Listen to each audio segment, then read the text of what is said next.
Dear Mr. X, you can call me Cole. Not long ago, I was watching one of your Glitch in the Matrix videos, and it started me thinking about something I experienced a few years back. I'll be honest, it's not very exciting or anything, but I do think it's bizarre enough to qualify as a glitch in the Matrix. So, one evening, I was in my living room, quietly relaxing on my couch. Out of nowhere, an idea popped into my head. Exactly what it was isn't important. I don't quite remember anyway, but it was something I really needed to tell my sister. I knew she was home, but I was just too comfortable on the couch to get up and track her down. Moments later, I heard footsteps coming down the stairs. I looked up, and it was my sister. I was happy to see that I wouldn't have to give up my spot on the couch. I sat up and tried getting her attention as she walked by me. "Hey sis. Hey." She just kept walking, completely ignoring me and marching straight into the kitchen. What made it especially odd was the fact to get to the kitchen, one had to pass through a narrow corridor between the staircase and the back of the couch I was laying on. She basically passed by within 3 feet of me as I was calling out to her, but she seemed completely oblivious, like I wasn't even there. I was mildly offended by her brushing me off, but decided it wasn't worth the trouble of getting up to defend my own little sense of indignation. I was simply too comfortable. Instead, I decided to turn on the TV. A few minutes later, I found myself getting bored with TV, as there was nothing interesting to watch. So I got up to look for my sister. I went over to the kitchen, expecting her to be halfway in or out of the fridge, but there was no one there. I searched the bathroom nearby, still no sign of anyone. I looked in the backyard and the kitchen again. Nothing. I definitely was a bit weirded out, but I decided it wasn't that important anyway and returned to the couch. I laid there for a few minutes, channel surfing when the sound of the TV was interrupted by footsteps coming down the stairs. I look up and see my sister again, minding her own business. I was visibly confused at the sight of her. All I could think about was the question of how she could have teleported through space to get back up there. I know she didn't go outside and climb up the wall to get back into her room. She's not the most energetic person. I asked her what she'd been up to, and she mentioned that she hadn't been downstairs for at least a couple of hours. The worst part was, after all that, I couldn't even remember what I wanted to tell her.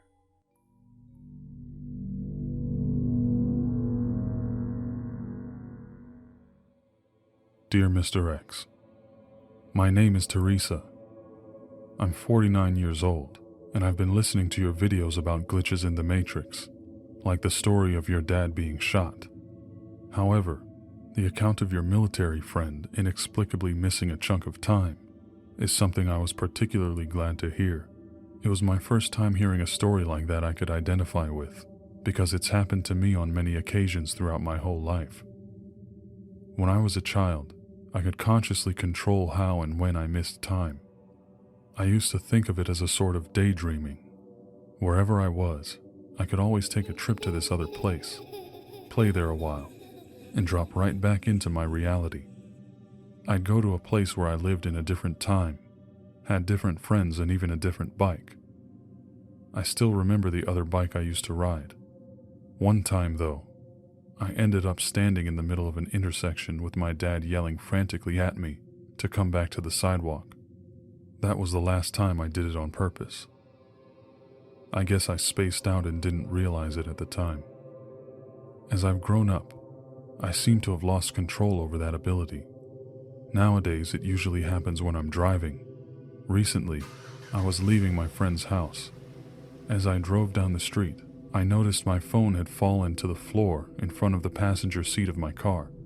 I reached for it, which I realized was a terrible idea. As soon as I got a hold of it, I felt my tires drifting to the right, onto the gravel past the shoulder of the road, prompting me to yank the steering wheel back the other way. I overcorrected and ended up crossing the dividing line onto the other lane. As my head shot up to regain control, my eyes were nearly blinded by the headlights of an oncoming vehicle. The next thing I knew, I was waking up in my own bed to the sight of my young niece asking me what happened. I quickly sat up and realized that I was fully dressed in my pajamas, which I normally only wear in the wintertime.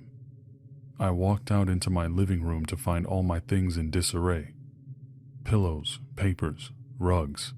Almost all the contents of the room seemed to have been blown to one side, piled up against the wall. I went into the garage to check on my car as I slowly began remembering that I was in, or thought I should have been in, a car accident. For some reason, the car was dusty, totally without signs of damage on the outer body, but when I turned the light on, I could see the inside of the car was covered with hundreds of dead leaves. I never did figure out what happened to me that night. I know people describe these events as glitches in the Matrix, but sometimes I feel like I myself am the glitch. I've never felt like this world was my home. I feel like an alien or a misplaced, unwelcome presence here. I can never be sure or trust that my experiences are genuine, that they aren't all just building up towards some trick that someone's playing on me. Even my birth into this world is a mystery. I never knew my true parents because I was adopted at 16 months old. I never spoke a word until I was 4. I remember trying hard to communicate through my thoughts and being disappointed that no one could hear me.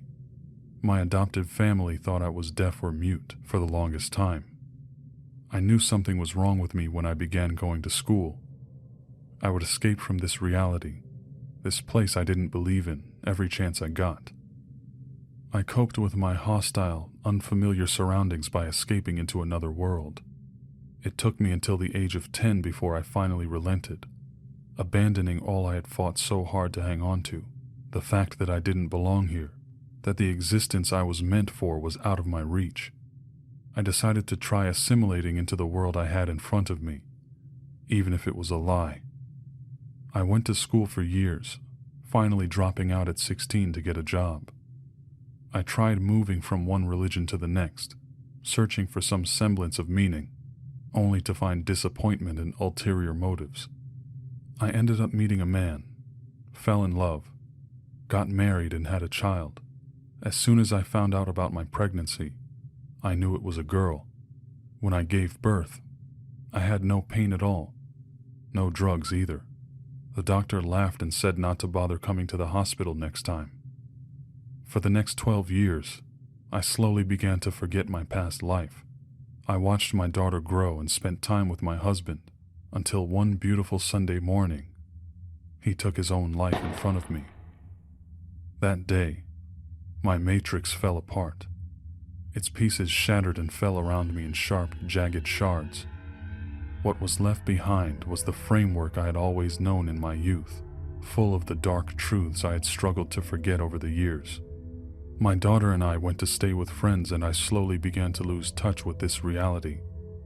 I became like a husk, shuffling through every day with no will or drive, an empty vessel devoid of soul and spirit.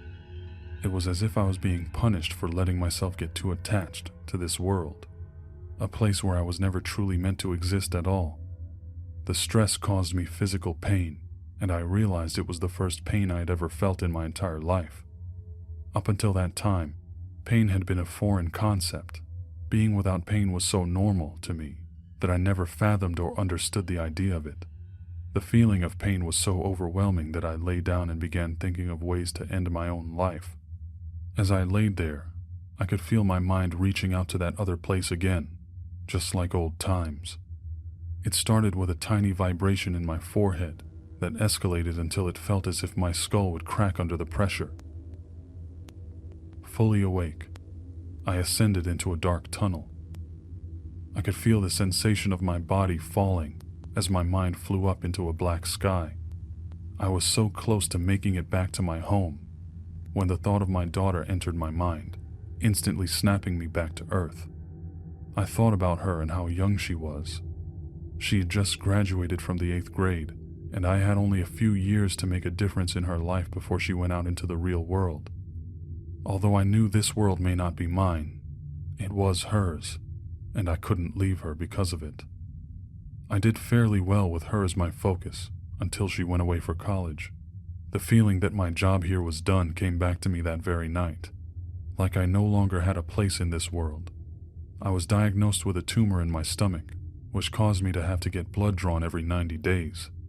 Being someone who only felt pain once in my life, I was surprised when the nurse told me I needed to go to the hospital because I was in critical condition. Long story short, I soon found myself in a room with 5 doctors staring at me. I was told that I had a staph infection that required major surgery and a 6-week hospital stay. After a series of complications, I somehow survived. Suffice to say that no matter how disconnected I feel from this world, no matter how much I want to leave it, I just keep surviving. Thank you for listening, Mr. X. Yours truly, Teresa.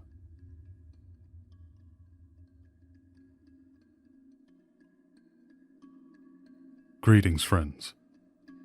I hope you found these stories as interesting as I did. I'd like to thank my new friend, Tony 2 Metal, for his contribution today. I've been meaning to work with him for a long time now. Please go check out his channel when you get the chance. He's definitely underrated. A highly skilled narrator. I'll leave a link to his channel in the description box below. So, regarding the story of Cole, it's a very common thing, more so than you'd imagine. I've read several stories of someone seeing an afterimage or an early, perhaps precognitive image of someone else's actions, only to be dumbfounded when it happens later. That's probably the most standard type of glitch. That's reported anyway. I often wonder what the cause could be for events like those. I plan on doing a video about all the different types of glitches and my thoughts and theories about each one. Regarding Teresa's story, I wanted to give you that sneak peek into the life of someone who felt like she never belonged here. A feeling that very many people have, including some people that I know. It's really a tragic thing because there's really nothing you can do to convince someone otherwise when they truly believe that in their hearts. Or at least, there are certain people that will consider no other option than just the fact that they don't belong here. I really hope that Teresa is having a better time now. I haven't heard from her in quite a while. Moments of life, loss, love, disease, parenthood, those were the only things that connected her to this world. She felt herself like a living, breathing glitch in the Matrix, which is what made her story so unique in my opinion. I often wonder, are there really people and things misplaced among the countless layers of reality? Could it be that some of us belong to the dimension next door, where the world is just slightly different enough to make one feel at home?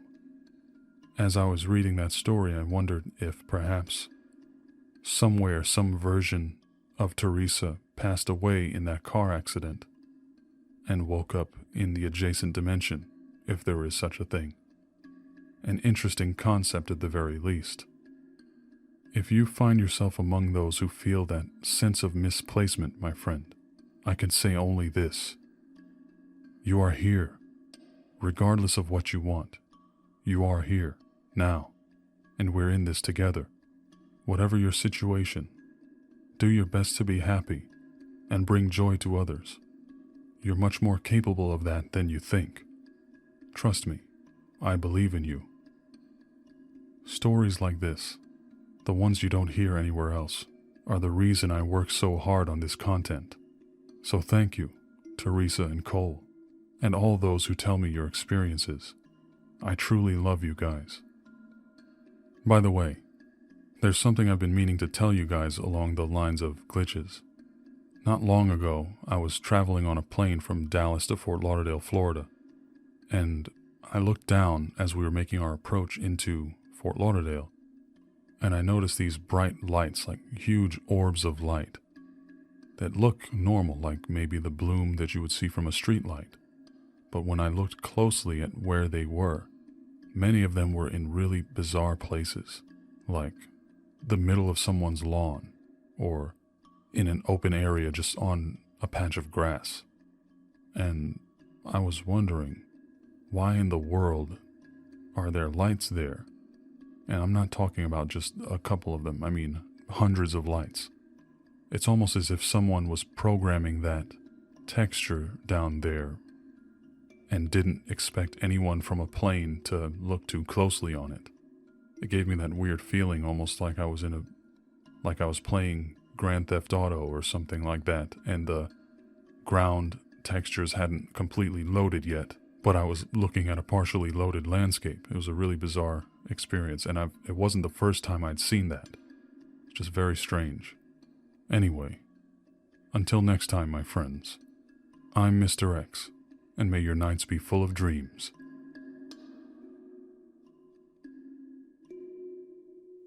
Today's secret code word is badger. Let's see how you can work that one into a comment down below. Thanks, friends. Later.